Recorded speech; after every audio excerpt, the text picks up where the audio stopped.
Assalamualaikum warahmatullahi wabarakatuh. Selamat pagi, shalom. Perkenalkan, nama saya Alika Mas Betela. Saya mahasiswa Universitas Kristen Indonesia Maluku, Fakultas Kesehatan, Program Studi Ilmu Keperawatan, dengan NPM 12 11 42 01 25 0010. Di sini saya akan menjelaskan tentang anatomi fisiologi sistem muskuloskeletal. Sistem muskuloskeletal terdiri dari tulang, sendi, otot, dan struktur pendukung lainnya. Pertumbuhan dan perkembangan struktur ini terjadi selama masa kanak-kanak dan remaja. Selanjutnya kita akan masuk pada pembahasan yang berikut, yaitu tulang. Tulang adalah bagian utama dari sistem rangka manusia maupun hewan yang tersusun dari jaringan keras, kaku, dan kuat.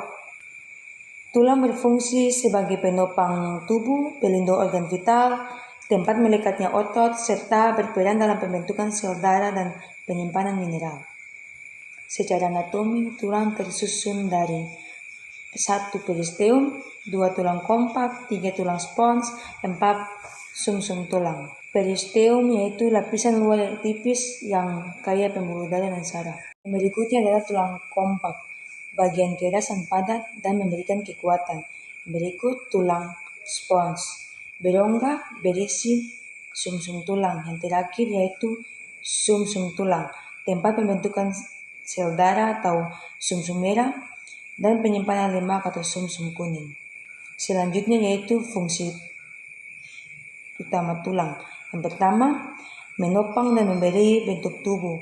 Yang kedua, melindungi organ penting misalnya tengkorak, melindungi otak. Yang ketiga, membantu pergerakan bersama otot dan sendi. Yang keempat, menghasilkan sel darah. Yang kelima, menyimpan mineral atau kalsium dengan fosfat. Pembahasan yang berikutnya adalah jenis tulang. Ada 4 jenis tulang, yaitu tulang panjang, tulang pendek, tulang pipi, dan tulang tidak beraturan. Kita akan masuk yang pertama, yaitu tulang panjang. Tulang panjang adalah tulang yang bentuknya lebih panjang daripada lebarnya. Terdiri dari batang diafisis dan ujung epifisis. Berfungsi sebagai penopang pengungkit gerak, tempat pembentukan sel darah, serta penyimpanan mineral. Yang berikutnya adalah tulang pendek. Tulang pendek adalah jenis tulang pada sistem muskuloskeletal yang membentuk pendek, kecil, dan hampir sama panjang dengan lebarnya. Fungsi tulang pendek yaitu yang pertama, memberi kekuatan dan stabilitas pada sendi. Yang kedua, memungkinkan gerakan kecil namun fleksibel. Yang ketiga, menahan tekanan dari berbagai arah. Yang berikutnya adalah tulang pipi. Tulang pipi bentuknya gepeng, berisi sel-sel pembentuk darah, dan melindungi organ vital dan lunak di bawahnya. Tulang pipi terdiri atas 2 lapisan tulang kompakta dan di bagian tengahnya terdapat lapisan spongosa. Tulang ini juga dilapisi oleh peristeum yang dilewati oleh 2 kelompok pembuluh darah menembus tulang untuk menyuplai tulang kompakta dan tulang spongosa. Yang terakhir adalah tulang tidak beraturan. Tulang tidak beraturan mempunyai bentuk yang unik sesuai fungsinya. Tulang tidak beraturan terdiri dari tulang spongosa yang dibungkusi oleh selapis tipis tulang kompakta. Tulang ini diselubungi peristeum kecuali pada permukaan sendinya seperti tulang pipi. Peristeum ini memberi 2 kelompok pembuluh darah untuk menyuplai tulang kompakta dan spongosa. Selanjutnya pembahasan yang berikut yaitu tulang belakang.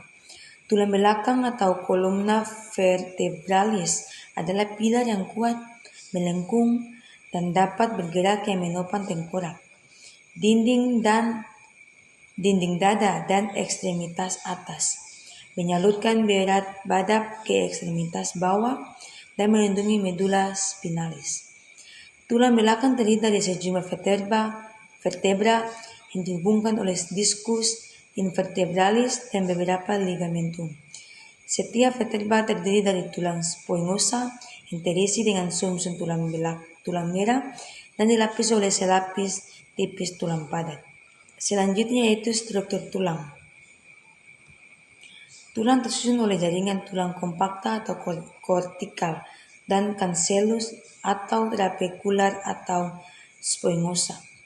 Tulang kompakta secara makroskopis terlihat padat. Akan tetapi jika diperiksa dengan mikroskop terdiri dari sistem Haffers. Sistem Haffers terdiri dari kanal Haffers. Sebuah kanal Haffers mengandung pembuluh darah saraf dan pembuluh limfi. Lamela, lempengan tulang yang mengelilingi kanal sentral. Kaluna, ruangan di antara lamela yang mengandung sel-sel tulang atau osteosit dan saluran limfe. Dan canaliculi, saluran kecil yang menghubungkan lapula dan kanal sentral. Saluran ini mengandung pembuluh limfi yang membawa nutrien dan oksigen ke osteosit. Tulang cancellus juga keras seperti tulang kompakta, tetapi secara mikroskopis terlihat berlubang-lubang atau spons. Jika dilihat dengan mikroskop kanal Haffers, tulang cancellus terlihat lebih besar, mengandung lebih sedikit lamella. Sel-sel penyusun tulang terdiri dari 1. Osteoblast, 2. Osteosit, 3. Osteoklas. Yang berikutnya adalah sendi. Pergerakan tidak mungkin terjadi jika kelenturan dalam rangka tulang tidak ada. Kelenturan dimungkinkan oleh adanya persendian. Sendi adalah suatu ruangan, tempat satu atau dua tulang berada saling berdekatan. Fungsi utama sendi adalah memberi pergerakan dan fleksibilitas dalam tubuh. Bentuk persendian ditetapkan berdasarkan jumlah dan tipe pergerakannya. Sedangkan klasifikasi sendi menurut berdasarkan pada jumlah pergerakan yang dilakukan. Menurut klasifikasinya, sendi terdiri dari 1. Sendi syndratosis, 2. Sendi amfiotrosis, 3. Sendi diatosis atau sinovial. Selanjutnya adalah otot. Otot skeletal secara volunter dikendalikan oleh sistem saraf pusat dan perifer. Penghubung antara saraf motorik, perifer dan sel-sel otot dikenal sebagai motor end plate. Otot dibagi dalam 3 kelompok dengan fungsi utama untuk kontraksi dan menghasilkan pergerakan sebagian atau seluruh tubuh. Kelompok otot terdiri dari 1. Otot rangka lurik, diliputi oleh kapsul jaringan ikat, lapisan jaringan ikat serat-serat kolagen yang membungkus otot disebut fascia otot atau episium. Otot ini terdiri dari berkas-berkas sel otot kecil, fasciculus, yang dibungkus oleh lapisan jaringan ikat yang disebut perimysium. Sel otot ini dilapisi jaringan ikat yang disebut endomysium. Otot rangka meruangkan otot yang mempunyai variasi ukuran dari panjang, tipis, sampai lebar dan datar. Selanjutnya, otot visceral atau polos terdapat pada saluran pencernaan, saluran perkemihan, dan pembuluh darah. Otot ini dipersarafi oleh sistem saraf otonom dan kontraksinya tidak dibawa kontrol keinginan. Yang ketiga yaitu otot jantung. Ditemukan hanya pada jantung dan kontraksinya di luar kontrol atau di luar keinginan atau pengendalian. Otot berkontraksi jika ada rangsangan dari adenosine trifosfat, ATP, dan kalsium.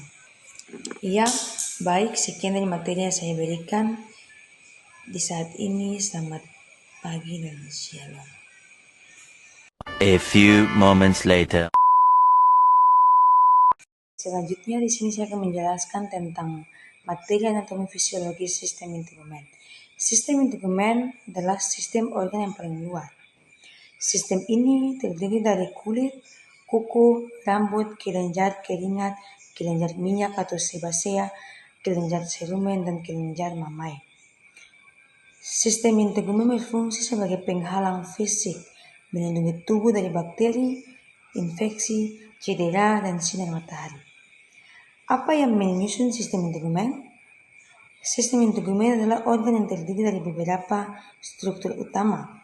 Yang pertama kulit, 2 kuku, 3 rambut, dan 4 kelenjar, beserta saraf dan pembuluh darahnya. Kita akan masuk ke bagian pertama yaitu kulit. Kulit adalah organ terbesar dan terberat di tubuh kita. Beratnya sekitar 2,8 kg atau lebih dan terbilang sekitar 2 mm lebih tipis di area sensitif seperti kelopak mata dan lebih tebal di permukaan yang lebih rentan terhadap tekanan seperti telapak kaki. Kulit terdiri dari 3 lapisan utama, saraf yang berbeda di sekitar lapisan. Yang pertama epidermis, yang kedua dermis, yang ketiga hipodermis. Kita akan masuk yang pertama yaitu epidermis. Epidermis adalah lapisan paling luar kulit yang langsung berhubungan dengan lingkungan. Lapisan ini bersifat avaskular atau tidak memiliki pembuluh darah, sehingga nutrisi dan oksigen didapat melalui difusi dan dermis di bawahnya. Selanjutnya yaitu dermis. Dermis adalah lapisan kulit di bawah epidermis yang jauh lebih tebal dibandingkan epidermis. Lapisan ini terdiri dari jaringan ikat serta folikel rambut. Dermis berperan penting dalam memberikan nutrisi bagi epidermis yang tidak memiliki pembuluh darah, sekaligus menjaga kekuatan, elastinitas, dan ketahanan kulit. Yang ketiga yaitu hipodermis. Hipodermis atau disebut juga subkutis atau lapisan yang paling bawah kulit yang terletak di bawah dermis. Berbeda dengan epidermis dan dermis. Hipodermis bukan bagian sejati dari kulit, tetapi merupakan lapisan tertinggi ikat yang menghubungkan kulit dengan struktur di bawahnya. Selain kulit, ada organ pelengkap yaitu rambut yang terdiri dari tumbuh dan folikel rambut di dermis. Yang kedua terdiri dari batang, hair shaft, dan akar rod. Bagian bawah folikel membentuk bulbus rambut yang memiliki papila dengan pembuluh darah. Yang terakhir, fungsi melindungi, membantu sensasi, mengurangi kehilangan panas. Yang kedua yaitu kuku. Kuku, lempengan keratin keras di ujung jari. Bagian penting matriks kuku, tempat pertumbuhan kutikula dan lunula. Yang terakhir fungsi melindungi ujung jari, membantu aktivitas motorik halus. Yang ketiga yaitu kelenjar kulit. Kelenjar kulit terbagi menjadi 4 bagian. Yang pertama kelenjar sebasea, kelenjar keringat, kelenjar serumunasa, dan kelenjar mamai. Kelenjar sebasea menghasilkan sebum minyak, melembabkan kulit dan rambut. Fungsi kelenjar sebasea adalah melembabkan kulit dan rambut, mencegah kekeringan dan pecah-pecah. Yang kedua, memberi lapisan pelindung sebelum membuat permukaan kulit sedikit hidrofobik, anti air, sehingga mengurangi kehilangan cairan. Yang ketiga, efek antimikroba atau sebum mengandung zat yang dapat menghambat pertumbuhan bakteri dan jamur. Yang keempat, menunjang kesehatan rambut, menjaga rambut tetap lembut dan berkilau. Yang berikut yaitu kelenjar keringat. Kelenjar keringat adalah kelenjar yang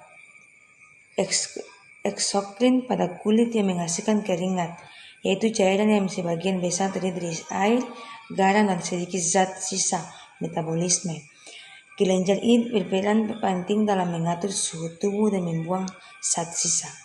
Fungsi kelenjar keringat yaitu 1. Mengatur suhu tubuh melalui penguapan keringat atau elaborasi yang mendinginkan kulit.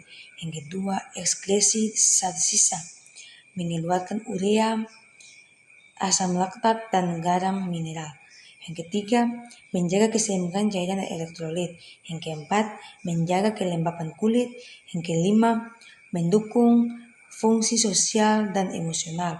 Misalnya, keringat apokrin berperan dalam komunikasi kimia feromon pada manusia. Yang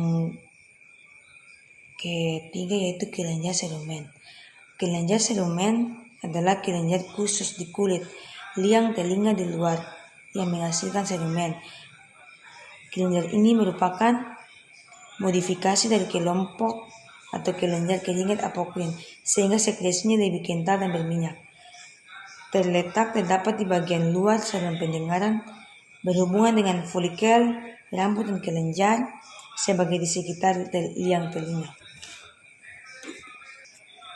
Fungsi selumen yaitu 1. Pelindung, melapisi liang telinga sehingga mencegah masuknya debu, kotoran, dan serangga. Yang kedua, antimikroba. Selumen mengandung zat yang dapat menghambatkan pertumbuhan bakteri dan jamur. Ketiga, pelembapan, menjaga kelembapan kulit liang telinga agar tidak kering atau iritasi. Yang keempat, meningkatkan kebersihan. Selumen secara alami akan terdorong keluar membawa kotoran dari liang telinga. Kelenjar mammalia adalah kelenjar eksokrin yang terletak di dinding dada bagian anterior, termasuk modifikasi dari kelenjar keringat. Apokrin fungsinya adalah menghasilkan air susu ibu atau ASI untuk nutrisi bayi setelah melahirkan. Letak dan struktur yaitu terdapat pada pria dan wanita, tetapi berkembang sempurna hanya pada wanita. Terletak di atas otot dada, terdiri dari satu korpus mamae, badan payudara, bagian utama berisi jaringan kelenjar. Yang berikutnya adalah fisiologi sistem integumen. Yang pertama, proteksi, melindungi tubuh dari trauma fisik, kimia, mikroorganisme, dan radiasi UV. Regulasi suhu melalui produksi keringat dan dilatasi atau vaskokonstriksi pembuluh darah kulit. Yang ketiga, ekskresi, menyerutkan air garam dan zat sisa metabolisme melalui keringat. Yang keempat, sintesis vitamin D. Paparan UV memicu pembentukan vitamin D3. Yang kelima, sensasi, mengandung reseptor untuk menentukan nyeri, panas, dingin, dan tekanan. Yang keenam, imunitas. Sel Langerhans pada epidermis berperan dalam mempertahankan imun. Yang ketujuh, penyimpanan energi. Hipodermis menyimpan adanya lemak.